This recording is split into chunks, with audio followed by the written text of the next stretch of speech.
You getting pregnant at your age? It's just revolting. And let's not even talk about your educational background. It's like you're the subject of a documentary or something. Who drops out these days? Do you really think my being a high school dropout and an older mom affects you as my brother's wife, Ava? You're shameless, you know that? Can you just leave before I have to call security? I'm sure you don't want to ruin your darling brother's wedding. Ava, the bride, bursts into laughter as if she's won the argument. My brother Daniel, witnessing her intimidating demeanor, signals me silently to leave with a smile. Fed up with both of them, I finally say, "Fine, just don't regret this later." What? You're such a sore loser, you old hag. Don't think you can take those words back later. My name is Sophia. I'm 38 years old. Currently, I'm 6 months pregnant with my first child. Today is the wedding of my only brother Daniel. Ava, the new bride, has just thrown some unbelievable words my way and shoved me toward the door of the family waiting room. I did get married last year, at the age of 37, considered late by most standards. However, until then, I never had the time to focus on personal milestones like marriage or having a child. I have a brother Daniel who's exactly 10 years younger than me. When he was born, our father was 42. Our mother was 35. During a time when societal bias against late pregnancies was much stronger. My mom always said, "We were both only children, so we wanted to give our kid a sibling." Dad passed away from injuries sustained in the accident when I was 17 and my brother was just 7. Mom also underwent multiple surgeries, but eventually 2 years later, she joined Dad. At the time of Dad's passing, I was a sophomore in an all-girls school with a ladder system. Financially, we were okay for a while, thanks to the insurance money, but my mom was hospitalized and couldn't take care of my brother. Even worse, family members, once warm and supportive, started eyeing the compensation money. One even told my bedridden mom, "You can't take care of your young kids. We'll become their guardians until they're adults." So I sold our family home and moved to a new apartment, relying more on non-family members to help us through this crisis. Ironically, they proved more helpful than my own flesh and blood. Having moved, I was free from the clutches of money-hungry relatives and focused on taking care of the home and Daniel. Between cleaning, cooking, and attending to my still very needy brother, not to mention frequent hospital visits to see Mom, my schooling took a backseat, and I eventually dropped out. Certainly, I had help from my teacher, classmates, and best friends, but as months turned into years, the burden grew heavier on me. So I decided to drop out of school during my sophomore year. "Sophia, do you really have to quit? Why not just take a break?" My best friend Emma tried to talk me out of it, but I didn't want to leave things hanging. I decided to make my little brother Daniel my top priority, at least until he starts middle school. Around that time, our mom, who had been struggling with treatment, finally passed away, joining Dad. For the next 5 years, life revolved around Daniel. Taking Emma's advice not to isolate myself at home, I continued learning while Daniel was at school, enrolling in language courses and other online certifications. When Daniel moved on to middle school, I became a certified public accountant. I started working through a temp agency. I continued to aim higher in my career, and by the age of 25, I got a job at the headquarters of a well-known restaurant chain. There were people from all walks of life, and they inspired me to work harder than ever. Despite the detours, I found a place where I could be myself, and all my efforts felt worth it. Eventually, I got married. On the other side, Daniel moved out for college and started living in a dorm. About 6 months ago, he texted me out of the blue. "Hey, I have someone I want you to meet.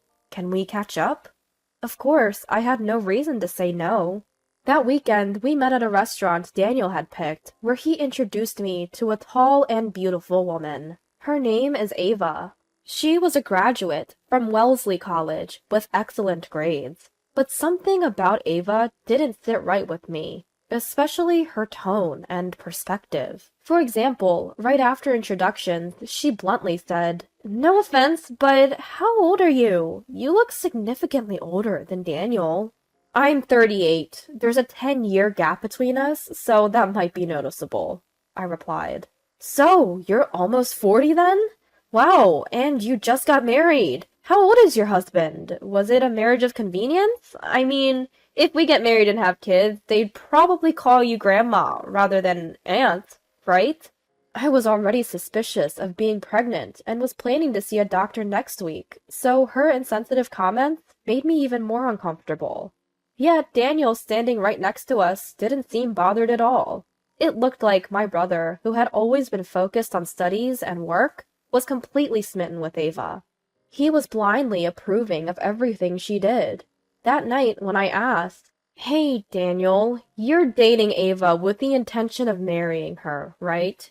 "Yeah, that's the plan. Sophia has met her too, and I was thinking of visiting Ava's family to introduce myself next week." "Already? Didn't you say you've only been together for exactly 2 months?" "Is that so? Is there a problem?"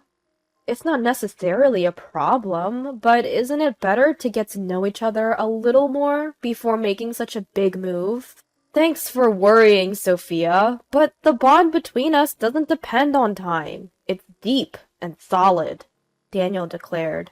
I couldn't find the words to respond. Daniel officially proposed to Ava, and they were happily engaged. But then Daniel told me, "Look, Sophia, Ava's family has some opinions, so could you and your husband kindly not attend the engagement party?" "What do you mean by Ava's family's opinions?" I blurted out, and Ava, who seemed to have been eavesdropping, took the phone. "I heard from Daniel that you're pregnant, Sophia."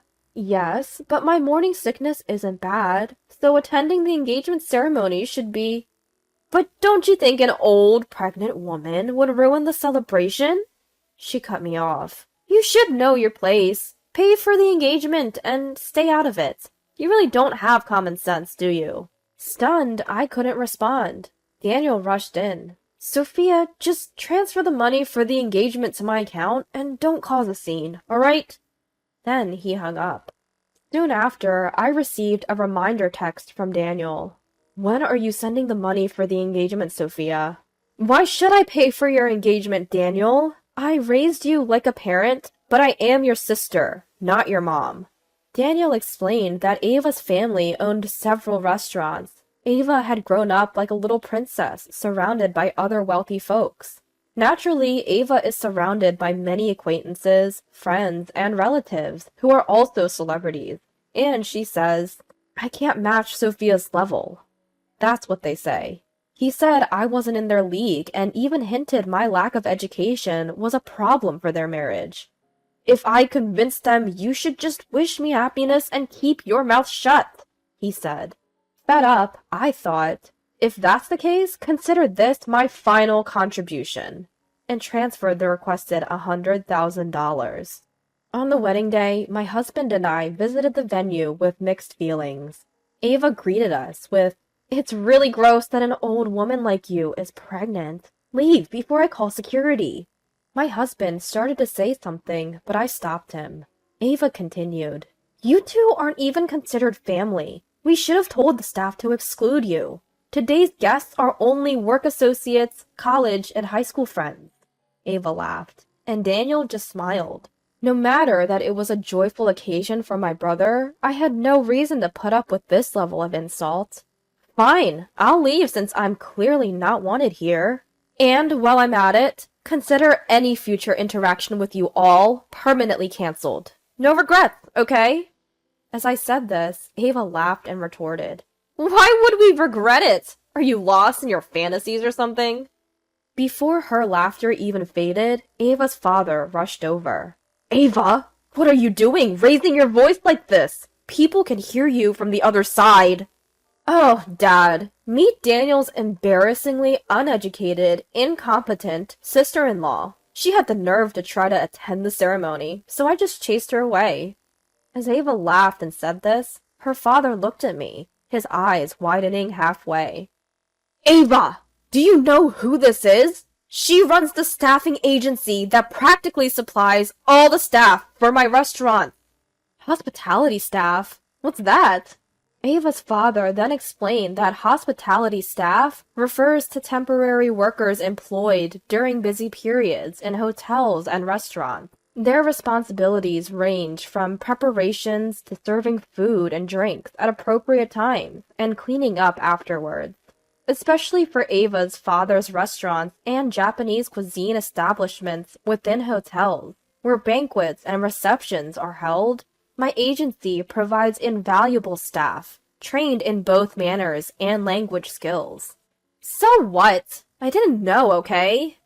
My apologies, Miss Sophia, CEO. It seems there's been a little misunderstanding. Misunderstanding? No, there's no misunderstanding. Ava calling me an uneducated old hag isn't a first. And you both agreed to not invite me to the engagement party, right? So you're just as judgmental as your daughter. Oh, well, that's... My husband, standing beside me, stepped forward and spoke. What's the rest of that sentence? Regardless, we'll both be withdrawing our businesses from any involvement with your company. The father's face turned ashen. Mr. Alexander, CEO, you're Miss Sophia's husband? My wife uses her maiden name in business, so you probably didn't notice. And it's not something we'd go around announcing. An angered Ava, overhearing this, shouted, Why are you humbling yourself before the husband of this old hag, Dad? We can always work with another company. The father explained that my husband owns the consulting firm he had approached. Ava was undeterred. So what? There are plenty of consultants out there. We should cut ties with these idiots. His face remained pale.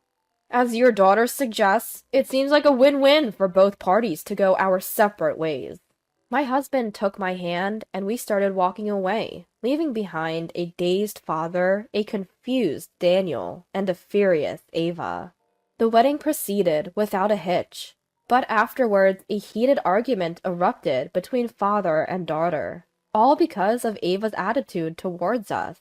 As it turned out, the father, a restaurateur, had been facing severe financial strains. The main bank had introduced him to Alexander, intending to hire him as a consultant to turn things around. But upon investigation, the father's financials were far worse than initially thought. So it's a good thing we didn't take on a potentially futile project, my husband later commented. But the bank was furious, withdrawing support and freezing loans. Rumors spread, leading to other financial institutions and suppliers doing the same, plunging the father into bankruptcy. So Ava's father set his sights on Daniel's apartment, aware that it was just a drop in the ocean. When I got married, I sold my family's apartment and settled the remaining insurance and compensation money from my parents. Daniel used his half as a down payment to buy a high-rise apartment. However, the apartment still had 30 years left on the mortgage, which would leave Daniel in considerable debt if sold. Thus, the relationship between Daniel, who resisted selling, and Ava, who pushed for it, rapidly deteriorated. In the end, it seems they agreed on a quick divorce, with Daniel paying some amount as a settlement. Daniel came into my office to tearfully explain the situation, but I was so disgusted that I asked him to leave immediately and banned him from returning. Of course, he is also banned from my apartment, and I've blocked all means of contact. Right now, I'm busy preparing for the birth of my child. Emma, Alexander's sister, and a friend since my student days, often visits and says, My niece or nephew can't wait to meet the baby, as she talks to my growing belly. From now on, I plan to work even harder to make my own family happy.